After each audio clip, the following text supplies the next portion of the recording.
Wonderful morning you have granted us. We thank you for all the good rain we've received. We want to thank you for all of the events leading up to this occasion as we celebrate together the 200th anniversary of Strasburg Presbyterian Church. We want to thank you for all of the guests who are joining us here this morning. We're thankful for our speaker. We thank you for Richard and Annie. We ask your richest blessing upon them. Again, thank you for the guests. May we be reminded of your goodness, of your faithfulness, of your greatness.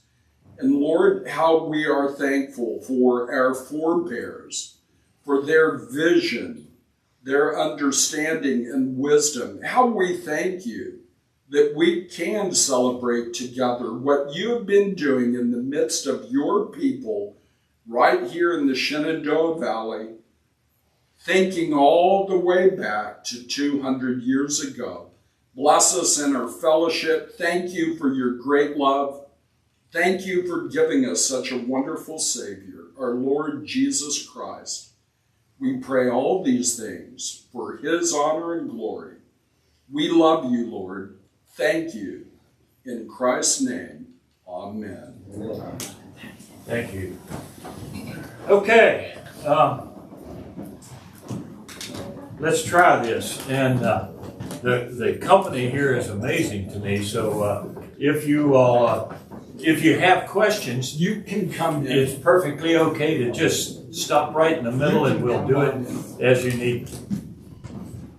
According to the information that I can locate, as early as 1791, preaching began in Strasburg, in the little community of Strasburg. And the community of Strasburg was really quite small at that time, in 1791. I would bet not more than 200 inhabitants in the town of Strasburg. I don't have that exact figure, but according to the information I've found, a minister preaching the gospel in Strasburg about that time was by the name of Dr. Archibald Anderson. And he had traveled here from Pennsylvania, settled in the valley, and he preached in Mount Jackson and in Woodstock and in Strasburg at different times to very small congregations. The real beginning in Shenandoah County for Presbyterianism was about 1823. A Reverend A.A. Shannon was noted to have preached also in Woodstock and in Strasburg. So there is biblical things going on in the valley, both in the 1790s and in the early 1800s. During the same year, a Reverend William Henry Foote began his ministry in Strasburg and Woodstock with a congregation of 2 at Strasburg and 1 at Woodstock. So, I mean, that's a small beginning. And the 2 people that were, I think I have that named here, one was a fellow by the name of John Russell, and the other one was Anthony Spengler, who had or will have built this home where we are today. The first communion, or at that time it was called the Lord's Supper. That's what they called it at that time.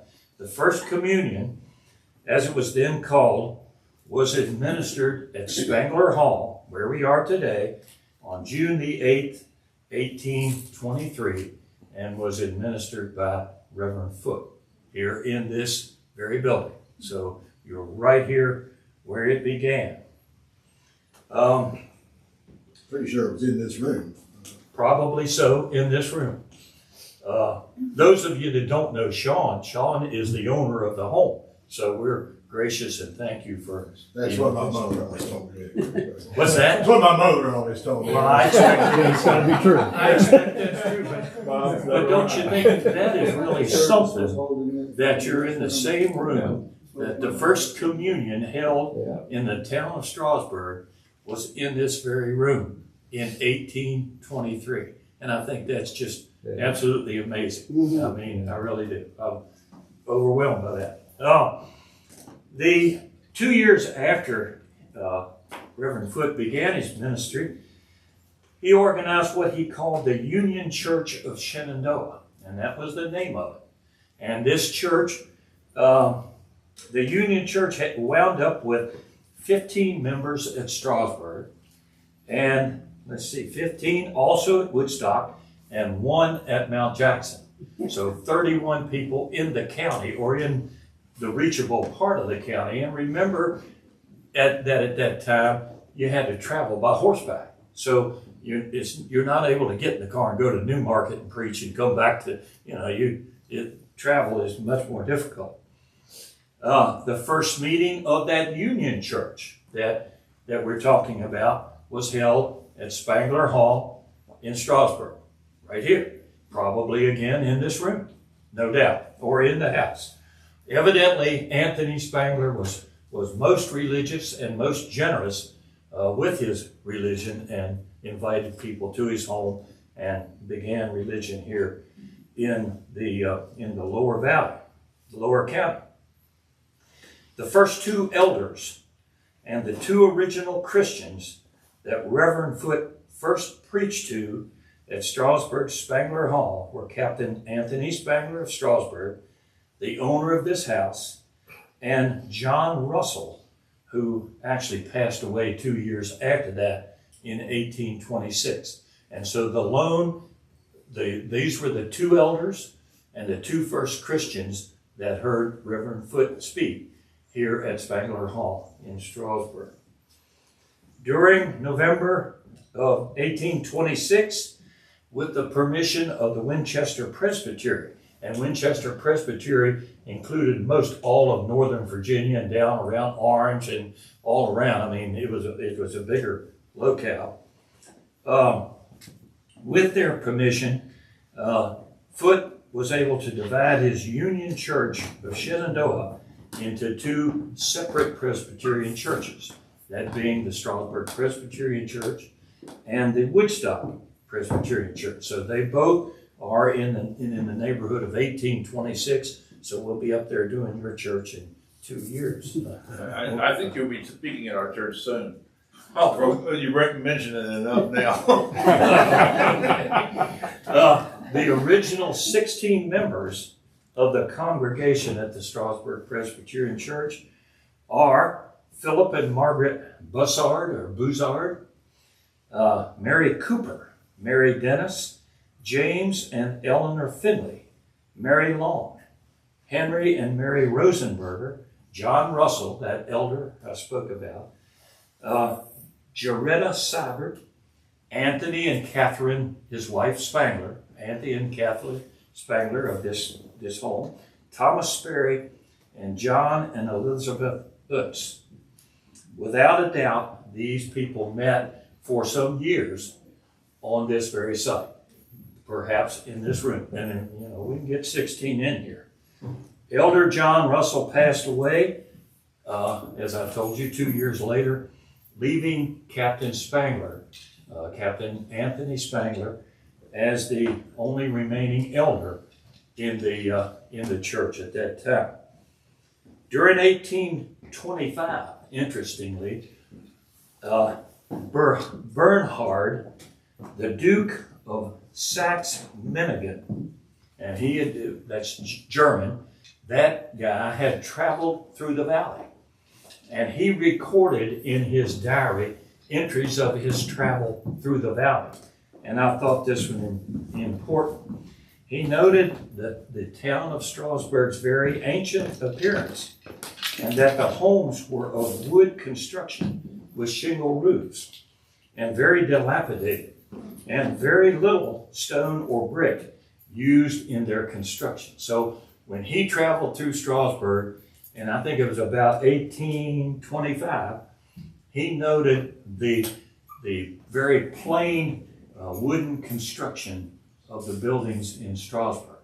Now we're going to talk about the exceptions to that here in a moment.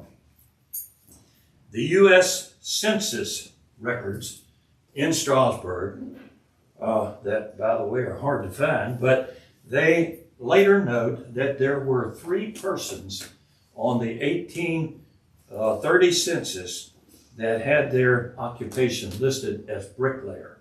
So bricklayers are just coming into vogue in the early 1800s, and that is approximately when this home was built, in about 1812. Is that correct? Well, the reason he's Captain Anthony Spengler is because he was in the War of 1812. So I think what happened was they started, he went off and fought the Brits for a while and came back. And so the Historical Society says it was finished in 1820.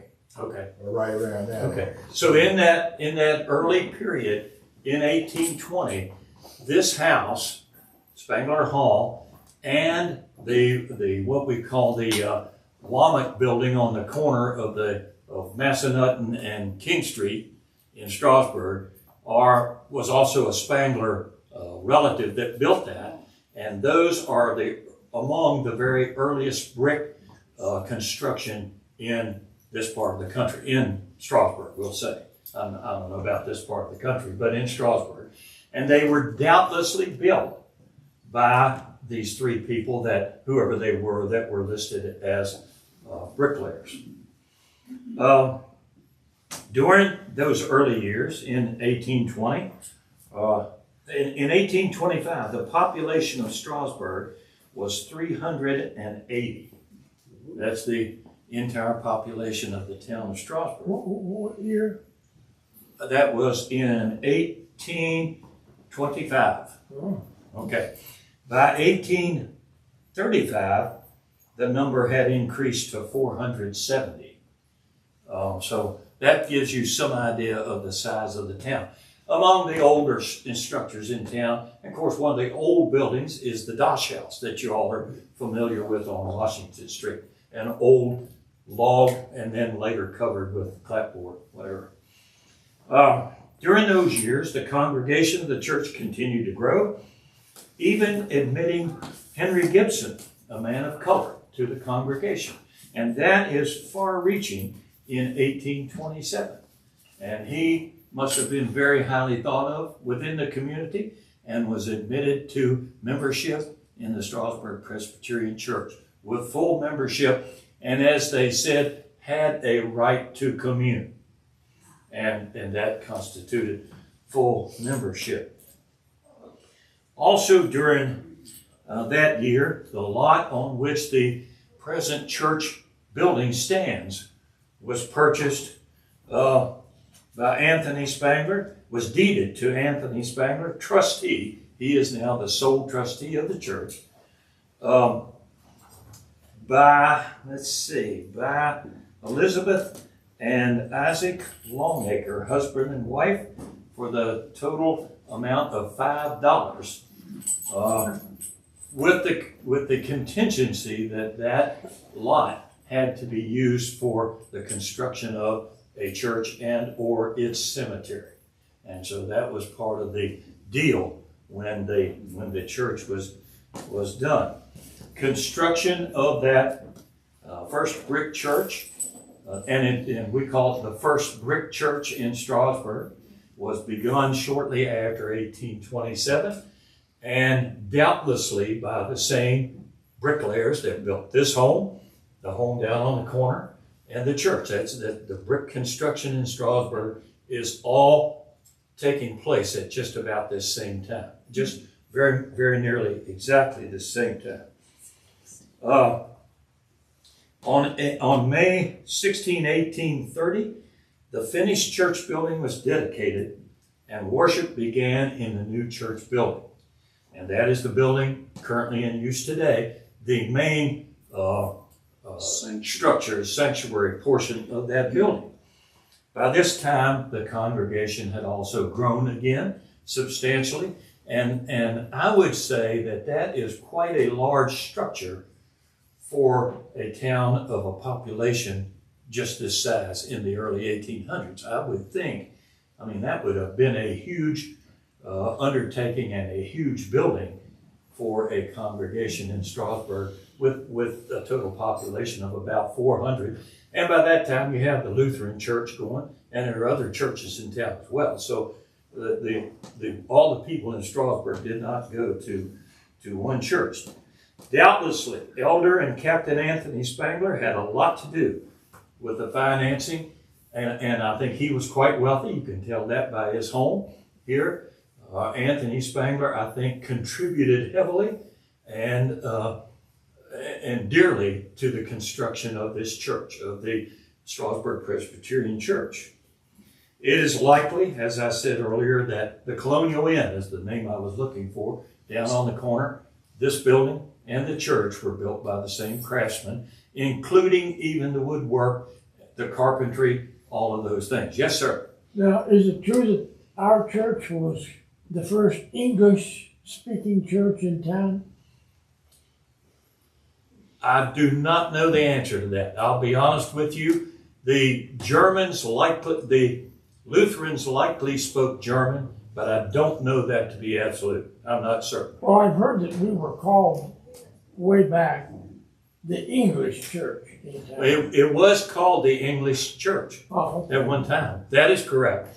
Whether or not that is from the language, I don't have the answer to that. Anything I would tell you would be a guess. And I'm guessing that in the Lutheran Church, it's likely that they spoke Lutheran, that they spoke German.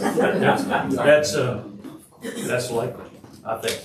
Although I don't know for certain. Well, the first settler was German, wasn't it, Stauffer? Oh yeah, most all of the original immigrants to Strasburg area were German. Yes, sir. All right. The present sanctuary portion of the church was the complete structure of the church at the first time. And if you got the Northern Virginia Daily, you saw the early 1830 picture of the church, which I think is a valuable fact and ought to be preserved.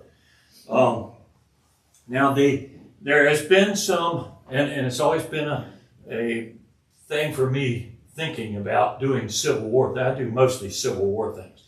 And I have Civil War drawings of the town of Strasburg, and they show the bell tower on the church. And I'm always thinking, well, did that guy come back here and draw that later? Or was that on there in the beginning? And it was on there in the beginning. That bell tower is original. Well, I don't know if it's exactly the same bell tower, but there was a very similar bell tower on that church when it was completed in 1830. The difference in the church is that the steps were long ways across the front of the porch. And there was one tier of steps that went up, a little landing there, then another tier went up to where you were onto the porch. And later, those steps were taken away and put on the end of the porch where you go up. But originally there was like 4 or 5 steps and a little landing and then 4 or 5 more and you were on the porch. And they call them 2 tiers. Some people think, no, that the tier came out from each door. No, they were all the way across that same porch. There were 2 doors, but there are 2 tiers of steps, up some level, up some on the porch. The pulpit of the church was inside the 2 doors at that end of the church where the doors are at the present time. So a congregational member had to go in the door, go up and turn around to face the pastor who was going to deliver the sermon. That was changed later to add the choir loft in the other end of the building and put the choir loft behind the preacher. And then the 2 doors stayed at what we now call the rear of the church, which actually was at one time the front of the church. Can I, this is to speak to the sisterhood of the Strasburg Church and the Woodstock Presbyterian Church. Same minister started it, he was saying. But the earliest documentation I can find in the Woodstock Presbyterian Church is 1834. In 1834, now that's 4 years later than you guys got started, but in 1834, the Episcopal Church had an academy where the Episcopal Church is now in Woodstock. They had that property and the Woodstock Presbyterian property, and they donated that property to the Woodstock Presbyterian Church for for like $25, plus permanent maintenance of an iron fence around both properties, which is no longer there. So we had to change the deed. We had quiet deed title the thing over to us without maintenance of the fence. But that was 1834. So that's 4 years later. Yeah. So I just thought that might be interesting. But the same minister is doing both churches. Right. Yes. Reverend Foote. All right, the pulpit was, we told you that.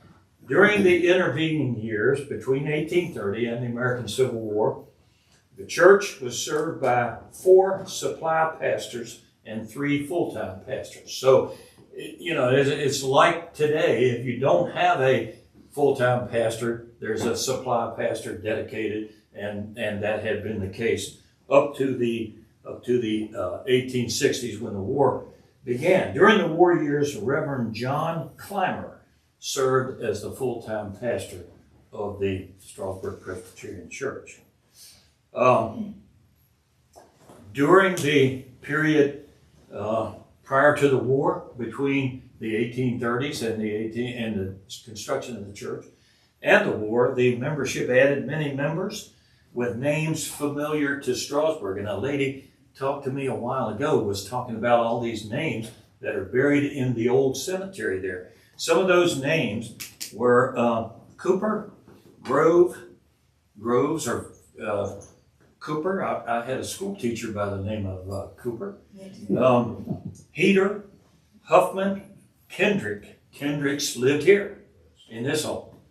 Anthony Miller. Spengler's wife's a Kendrick. I'm sorry? Anthony Spengler's wife was Kendrick. Okay.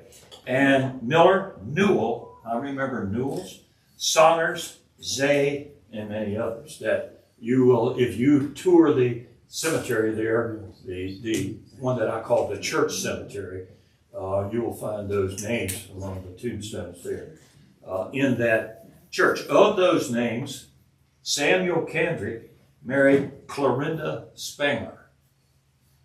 Okay? And continued the ownership of this beautiful home in the Spengler family. So the home became like the Kendrick home, but she had been a Spengler before she married Samuel Kendrick. The Civil War came, and with it came death and destruction throughout the Shenandoah Valley. Personal residences were immediately transformed into hospitals until the need for patient care became so great that the local churches were appropriated for use as hospitals. The Presbyterian Church building reached this stage when Major General Nathaniel Banks occupied Strasburg and constructed the fort, which fort stood under where the water tower is in Strasburg. If you know where the big blue water tower is, it's built right on the site of Banks's fort. And that's where Banks had his fort. His headquarters were at the Hupp House on the north end of town, but his division commander, Alpheus Williams, occupied this house as his headquarters. And he was the division commander. General Alpheus Williams was the division commander in 1862. So as early as 1862, the church had been appropriated as a hospital. Now the hospital, the situation would be that the really sick and ill people are in the church sanctuary building. The rest of them are scattered in tents, and those tents went all the way up to the Christian church, to where the Christian church is, across where what we call the Hopel House, and on beyond, up onto the grounds of where the Christian church is, and all the way back over the edge of the hill. It was a big hospital. And the treatment and doctors and their care actually occurred in the sanctuary, which is small compared to that whole space. The number of sick and wounded from Alpheus Williams' 1st Division that were confined at the hospital at the Presbyterian Church just prior to when Jackson ran Banks out of Strasburg. You all don't want to talk about the war, but on May the 24th, just prior to that, there were 189 patients at the Strasburg Presbyterian Church in that hospital in 1862. 189. That's a lot of people. That. I don't know how many you give for a sermon on Sunday morning. We can't get that many. But anyway, 189 people. They must have been bunked. Well, most of those, Crossing our front yard. yeah, they're in your yard. Most of those people were not wounded patients. They're mostly sick with something, whatever, at the time, because there had been not a lot of gunfighting going on by that time locally. But when Banks left Strasburg, he took 125 of them that were able to be removed in wagons to Winchester, leaving the others, which is 60-something, 64, that were left in the church. Now, the important thing about that is when that happened, Jackson captures Strasburg, okay, and Ashby. These are guys that you all are familiar with around here. And this is among the very first, and I'm not sure it isn't the first. I haven't done all the research about that. But Jackson is the first guy who said, I mean, obviously the combatants, the soldiers that are sick and are left in the church, become prisoners of war, but not the medical attendees. And he was the first in American history to exempt the attendees, the staff, the physicians and the assistant surgeons and the hospital staff were exempt from being captured and paroled. And that is the first time, I'm not sure at Strasburg, but he was the first to grant that, and it's now a rule of war. It's an official rule of war that attendees in a hospital situation are not considered as prisoners of war. And they don't have to abide by that. They go on and carry on their duty. And that may well have happened right here in Strasburg, and may well have happened at the Presbyterian Church in Strasburg. There is some doubt about that. I'll continue to research that, but that is a fact, as a matter of fact. All right. These people at the church, at these 65 that were left and 189 before they got run out, were being cared for by Surgeon William Gillespie of the 7th Indiana Infantry and by Assistant Surgeon George Porter, who was a 24-year-old doctor, had just gotten his doctorate, and he came from Concord, New Hampshire. So these are Yankee doctors that are operating this hospital here in town. The hospital and the patients and attendees were captured immediately by Colonel Turner Ashby. Stonewall Jackson was the first to initiate protection for the Union hospital staff, thereby beginning what is now widely accepted as an integral part of the rules of war. Notably, Assistant Surgeon George Porter was later the federal officer. Now this guy, Porter, who was the young guy, he was an assistant surgeon at the time. This guy was later, at the end of the war, was in charge of the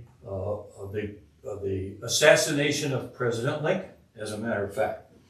And he attended the burial of John Wilkes Booth, and he is the guy who pronounced the other 4 convicted conspirators that were captured and hung. He is the guy who pronounced them dead and who observed their burial. So that guy was the second in charge here at the hospital in Strasburg in 1862. Even more notably, he later lived at 374 State Street, Bridgeport, Connecticut, where he practiced medicine. But while he was here in Strasburg, he stayed in the home of Isaac Borum, who a Borum name is familiar to Strasburg people. And during his stay at Isaac Borum's home, he became very interested in a pretty young daughter of Borum, and her name, I think, was Nettie. Her name was Nettie Borum. But he found that his attention was not welcome by the young lady, And she had a lover in the Confederate Army who was later killed in battle. This is one of those nuggets I call nuggets that you know, you gotta, there's more things that go on than just, you know.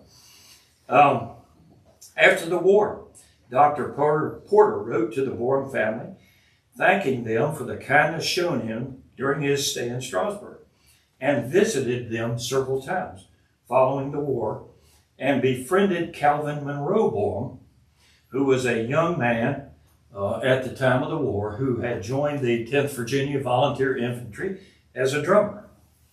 During his last visit in 1916, as a gift, he mailed one of several original orders signed personally by General Robert E. Lee that he had purchased at a post-war souvenir shop. And he mailed it to this Calvin Monroe Borum, and who had been a drummer in the 10th Virginia, and who later married Caroline Callie Kendrick, and who lived in this home. So I'm wanting to know, where is the order? I don't know. It would be worth a fortune with, It might be here somewhere. with Robert E. Lee's signature on it. It would be worth a fortune. But he, as a token of his appreciation, and he wrote a little letter. I have a copy of the letter. And the letter says, I'm sure that any good Southerner would think this is a treasure. And he encloses this little order thing signed by Robert E. Lee. And there were apparently only 5 of them written. And they were written at the surrender. And it had something to do with Lee said, well, I have nothing else to give you, but I will sign this and give this to you. And the order was copied by his staff, and then he signed them all original. And Calvin Monroe Borum had one. And that would have been at this home, because Calvin Monroe Borum lived in this home, having married the Kendrick girl. So that's a little tidbit that you probably hadn't heard before. Let's see. There exists no complete record of the deaths in the hospital at the Presbyterian Church, though there are many that are known. There are several that are known. And or of the burials in the Presbyterian Cemetery. J. Lovett of Company C, the 61st Georgia, is a fellow who died at the hospital. He was a private. He is likely buried in one of the unmarked graves in the cemetery out there. Private Robert White of Company H, 5th North Carolina. Private William S. Glenn of Company K, 11th Mississippi Infantry. And Private Joseph Brown of Company A, 2nd Mississippi Infantry, all have marked gravestones that are currently in the Presbyterian Cemetery there, along with the big monument we'll talk about in just a second. Now, those things all happened in 1862. That is what we call Jackson's Valley Campaign of 1862. Things died down a little bit. Now, the white guy, whatever his name was, Robert White, came here after the battle at Antietam, Maryland. The Confederates withdrew down into the valley, and Robert White was hospitalized at the Presbyterian Church and died there. So you see, this thing was a hospital before you think it was. Everybody thinks, oh no, this happened because of Cedar Creek and Fisher's Hill and those battles. No. It was a hospital almost continuously throughout, after 1862, when things heated up in the valley, and even beyond, it remained as a hospital all that time. In 1864, Dr. William Jeremiah Upshaw of Charles City County, Virginia, was a Confederate physician who was sent to establish a hospital at Strasburg. And he wrote a letter home to his wife. This quote is fun.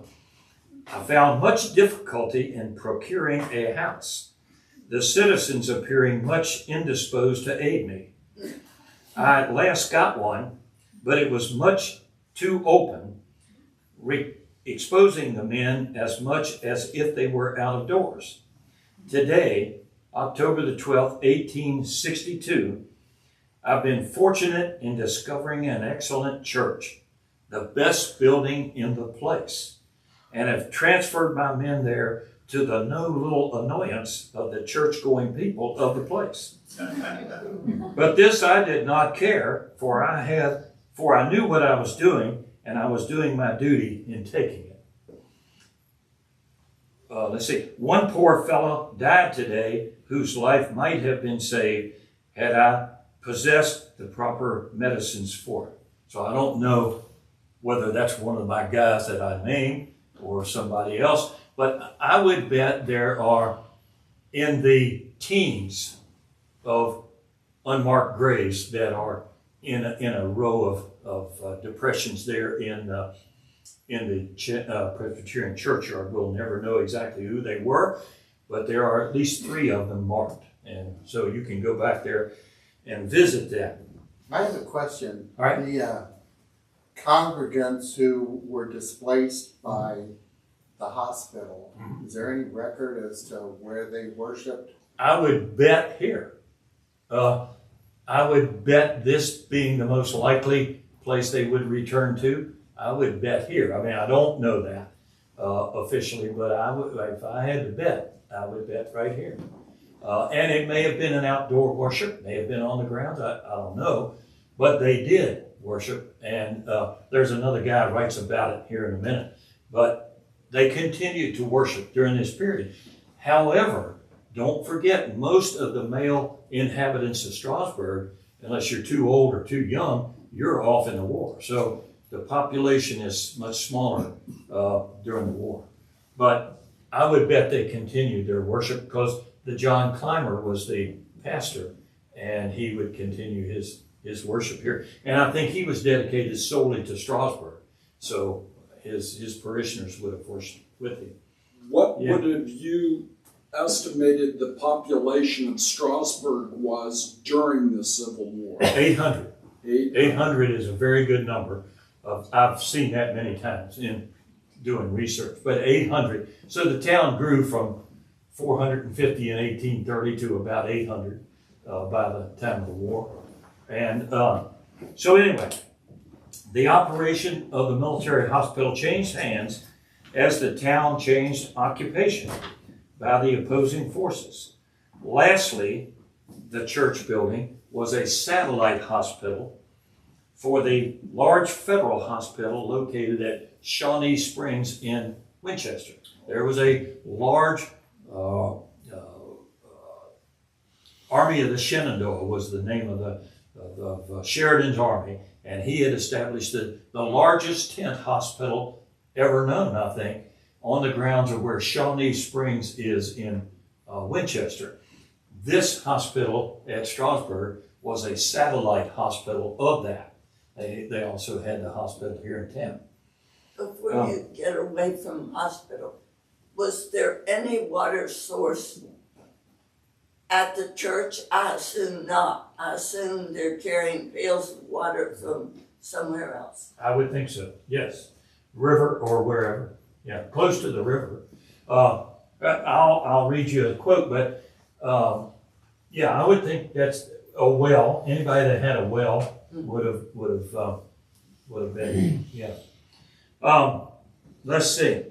An original record of the patients in 1864 of the hospital I just described to you that was part of the Winchester affair. There is a record of that is owned by the Strasburg Museum and is on display down there. And if you have somebody that you're interested in or think you are, that record is viewable by you. It's a large book about like that. It's in a glass case, but they're perfectly welcome for you to leaf through it if you like. And it has the names of the patients and their unit and what their disease or illness or what was. And many of those by that time are combat wounds by 1864. So if you have some interest in that, catch me at the museum one day or catch Tim down there or somebody, and we'll let you take a look at that thing. Did General Sheridan ever headquarter in this town? He did, yes. He had his headquarters at the Hupp House one time. And at the hotel down here in the center of town, Central Hotel, which is where what was the name? High Neighbor Restaurant started in what was the old Central Hotel, and he slept there one night. That would have been headquarters for him. On June 16, 1894, the Stover Camp United Confederate Veterans appointed a committee to confer with the officers of the Presbyterian Church to obtain their permission to bury the scattered remains of Confederate dead that would be gathered from the local area battlefields. And many of the Confederate privates that were killed in battle were just buried on the ground where they were. And their compatriots knew about that, knew where many of those graves were. Most of the time they were buried with just a rude board, and their name would have been scratched on there with a nail or something like that. And by 1894, virtually all those boards had been carried off, destroyed, or just melted away. So these people who laid in these graves all around town, notably on Hupp's Hill, notably on Fisher's Hill, but all over around town, were gathered up in 1894 by the Stover Camp, and they received permission of the church to bury them, to dedicate a place there in the back of the cemetery and bury those people there. And they call that 136 unnamed Confederates buried under that monument, though there are many of them that have a name. I have a list of some of them, and then some of them I just recently uncovered came from a burial at Fisher's Hill and were moved in there. So there are some names, but very incomplete. And 136 of them there. The monument that is put on there, if you haven't noticed that monument, you haven't been to church like you ought to be. And they got to be getting there, right? Myself included. And but if you haven't noticed that large monument there, that monument was funded by the Stover Camp, and it cost $675, just in case you didn't know that at the time, and that was loaned by Joseph Funk of Fisher's Hill. The Stover Camp did not have that much money, and Joseph Funk said, "That's okay, order that monument anyway, I'll pay for it, and you can pay me back later," and that's what they did. Joseph Funk lived, as you get to the crest of Fisher's Hill, to the top, it's off to the right, down in the hollow was the Joseph Funk house, an old stone house that's in disrepair. Is that the person after whom Funk wrote his name, or Funk, what is that called? Well, yeah, it would be that same family that the road going into Posey, what we call Posey Hollow, is the Funk Road. That's right. That was Almeda Funk who lived there though, later. And Obed Funk was her ancestor, Civil War ancestor. All right, let's see. Joseph Funk was a member of the 33rd Virginia Infantry Stonewall Brigade. There she is, Stonewall Brigade. It is said to be the final resting place of 136 unknown dead. The monument was unveiled on September 20, 1896 by Miss Beulah Stover, granddaughter of Major Joshua Stover of Strasburg, who was killed while leading the 10th Virginia Volunteer Infantry Regiment at the Battle of Chancellorsville on May 3, 1863. Interestingly, there is a tombstone in the Riverview Cemetery for his wife, and his information is all on that stone. You would think he is buried there, but he is not. He was buried on the field at Spotsylvania, at Wilderness, actually, at Wilderness, and later was exhumed and put into the Confederate portion of the cemetery in the city of Fredericksburg. He has a marked grave there in Fredericksburg. And the war passed, leaving the Shenandoah Valley in ruins. And the Shenandoah Valley was in desperate ruins after the American Civil War. The burning, the famous period in late September, early October, known as the burning, virtually stopped at Fisher's Hill. The last things that were burned were about at Fisher's Hill. They did not burn beyond that into Strasburg, and hence did not burn the old mill, what we know as the old mill, and much of the town or things in the town. The burning had about quit there. But there was a lot of destruction of buildings, churches, and things that occurred in the town during the war. Private Wilbur Fisk of Company E, 2nd Vermont Volunteers, wrote from Strasburg on October 20, 1864, which is the day following the battle at Cedar Creek, by the way. We are back again to Strasburg. The 2nd, that's his regiment, the 2nd is camped by the brick church south of the town. That's this church. Okay? Our pickets are along the Shenandoah River. Our chaplain gave notice today of a meeting to be held today at the brick church in the south part of the town, used as a rebel hospital. And he didn't capitalize rebel. I thought he should have, but he didn't. All the boys have good, comfortable quarters of some kind. They have freely appropriated all the loose boards they could find in the village for building purposes, and some, I fear, that weren't entirely loose. And so they had gathered up all the wooden stuff they could gather up and built shanties on the ground surrounding the church and along the bluff that goes along where the Riverview Cemetery is, down through there. And that's where they were staying after the Battle of Cedar Creek. He went on to say, and he went on to describe the destruction of the pews and the wooden items that were removed from the church that were appropriated for the use of his 2nd Vermont Regiment. It took a while for economic conditions in the valley to improve, but gradually they did, and then by 1875, when Virginia gets readmitted to the Union, things began to take off, and the valley began to really recover from the war. During 1871, the federal government created what was known as the Southern Claims Commission. And that Claims Commission dealt with people who claimed that the federal soldiers had taken things from their home or had stolen their grain or food. And it was an elaborate process that these commissioners went through, and they would interview each one of these applicants. And if you had a son in the rebel army, oh no, that claim's denied, because he was, But if you could prove that you were loyal to the United States during that war, there is a chance that your claim would be paid. Two things are interesting during that period of time. One, not to the Southern Claims Commission, but later to the Federal Court of Claims, this church, the Presbyterian Church, and the Lutheran Church in town, both received large grants from damages that were caused or that occurred during the war by the Federal Army's occupation of their church buildings.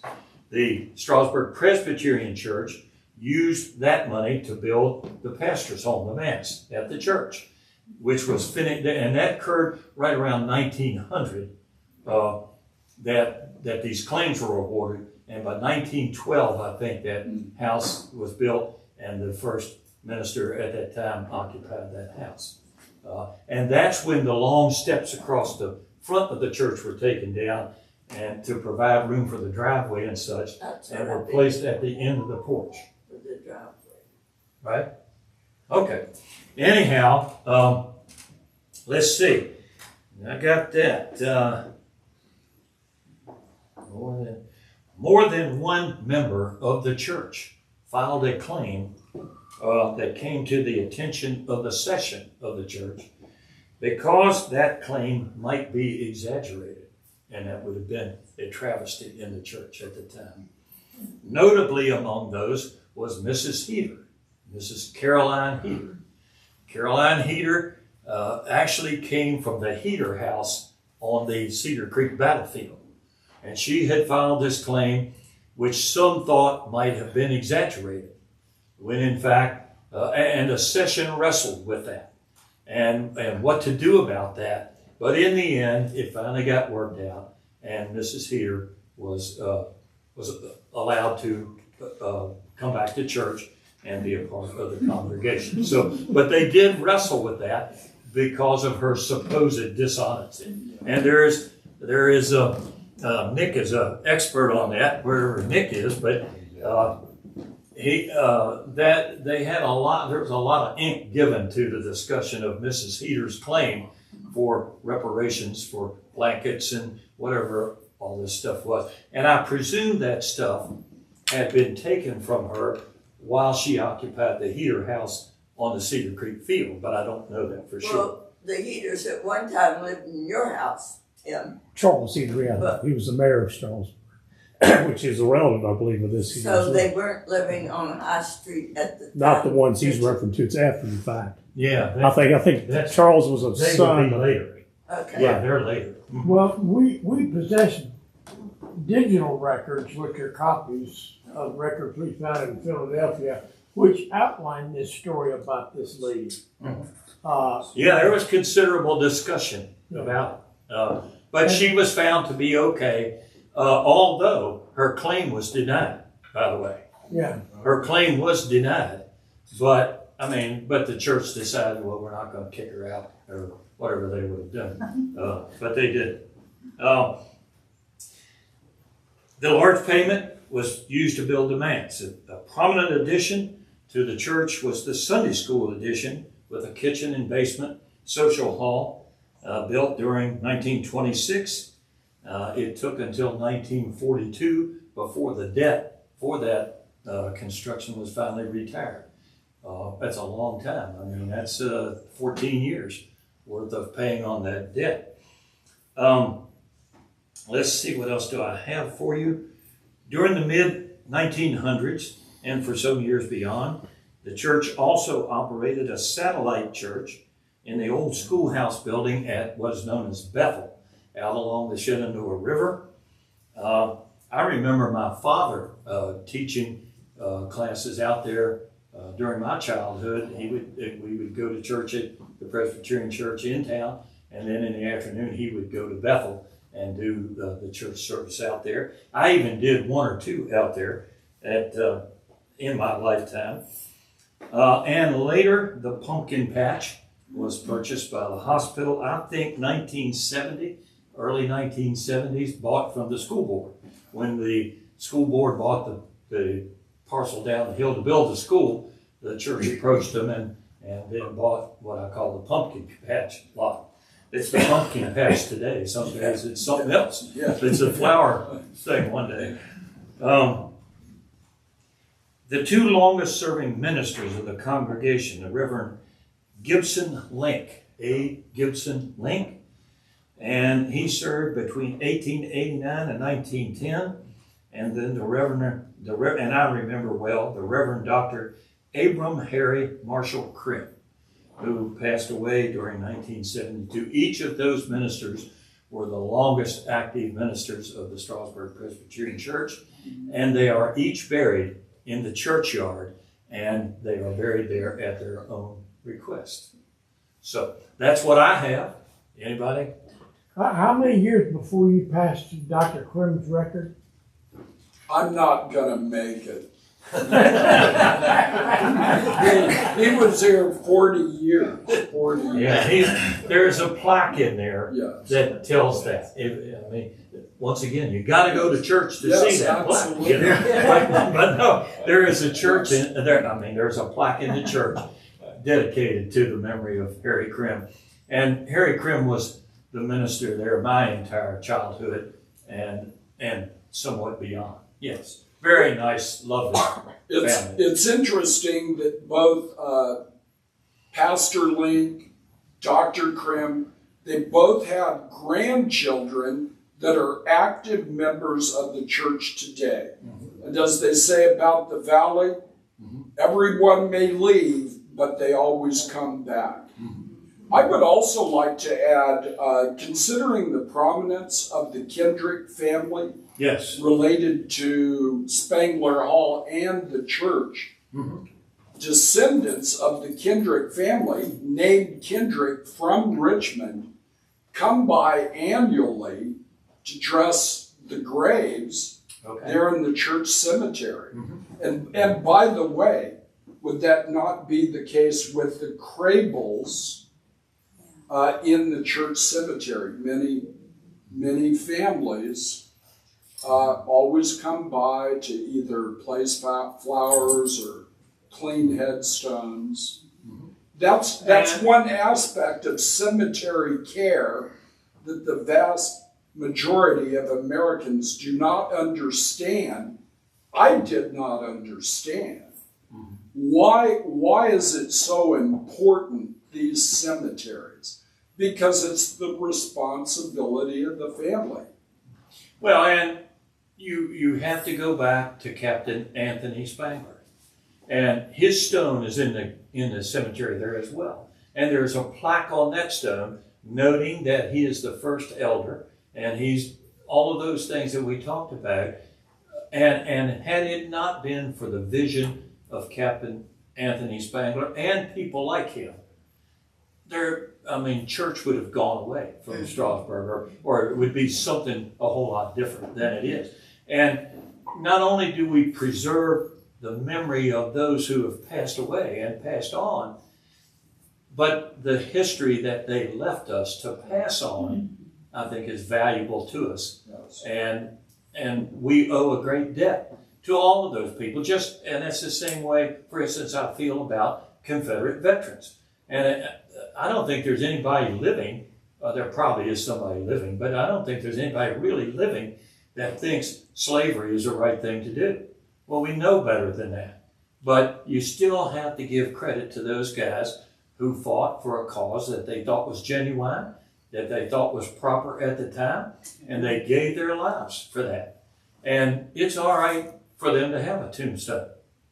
And I think it's all right for them to have it taken care of. And that's just part of what history is all about. And I really don't think there's anybody who thinks slavery is okay. And it's not. We know that. But at that particular time, economic conditions were different than they are today. Anybody else? Very good.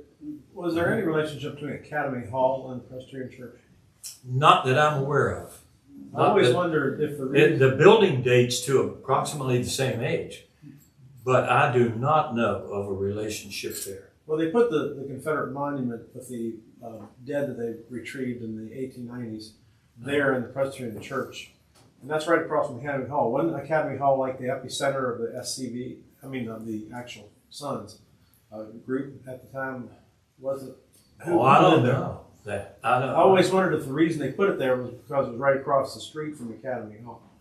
No, Academy Hall is on the corner of... Maybe I'm getting confused. Yeah, you're talking about the house in the cemetery that was Thomas Wilson's house. Yes. Yeah, that's not Academy Hall. Okay, I got the name. That's a different house. And that house was built about 1870, I think. That's beyond that time. There when the monument was put up. But Academy Hall is the one that was, what was the druggist's name? Sullender. Sullender's house was Academy And then Hall. Bob Baker owned it. Yeah, Bob Baker owned it. It's on the corner of Where High. was Luther Hearn's house? But my dad did call that house that you're referring to next to the cemetery the Academy for Yeah. a long time. It was And a- he said there were He- women. It was a Female, right? Yeah. seminary or something. Seminary, Yeah. exactly. Yeah, I think so. But the Academy Hall building is on the corner of Fort and High Street, next to the high school. Right next to the high So school. was the name Farr? Is that the name of the ladies that ran that? I don't know.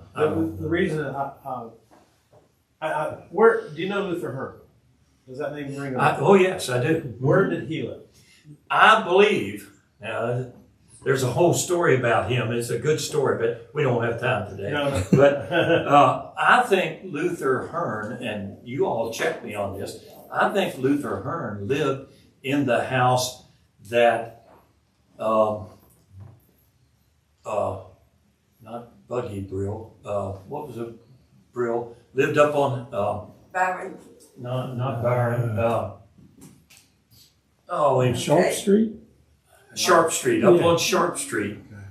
Uh, Harry, Harry Brill, who ran Brillo's Grocery, lived on Sharp Street on the south side of Sharp Street, near the corner, near the sharp corner, about 2 houses back, something like that. And I think that's where Luther Hearn lived.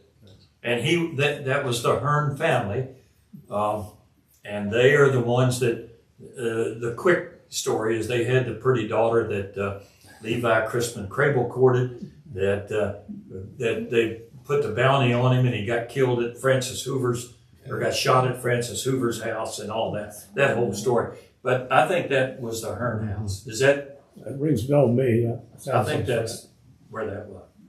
Hearn was Luther Hearn was Church. a member of the 23rd Virginia Cavalry. I do know that. Yeah, and I think later a minister, wasn't it? Yeah, Lutheran Church. Lutheran Church. He's got a stained glass there Yes. with his name on it. Yeah. The early chapter of the Confederate veterans, is what I'm trying to say, had a lot to do with Presbyterian Church. A lot of members. Oh yes. I know that across the street, that I call it Academy Hall, but as you know, pointed out, It's it the was a academy. something seminary, female It was seminary. a female seminary, but my grandfather went there as a child. Okay. I knew that from mom. Okay. Okay. But I had some of my mind tells me there was a connection with that group and Presbyterian Church. I don't know that. That could be. But that's Wilson House, Dixie Wilson. And that, Yeah. that- Dixie and Hollis Wilson right. lived there. Right. I do not know that connection. Could well be though. But that house was there when the monument was placed. That's right. Okay. And the Confederate veterans did not begin until I think 1893. So that house was there then.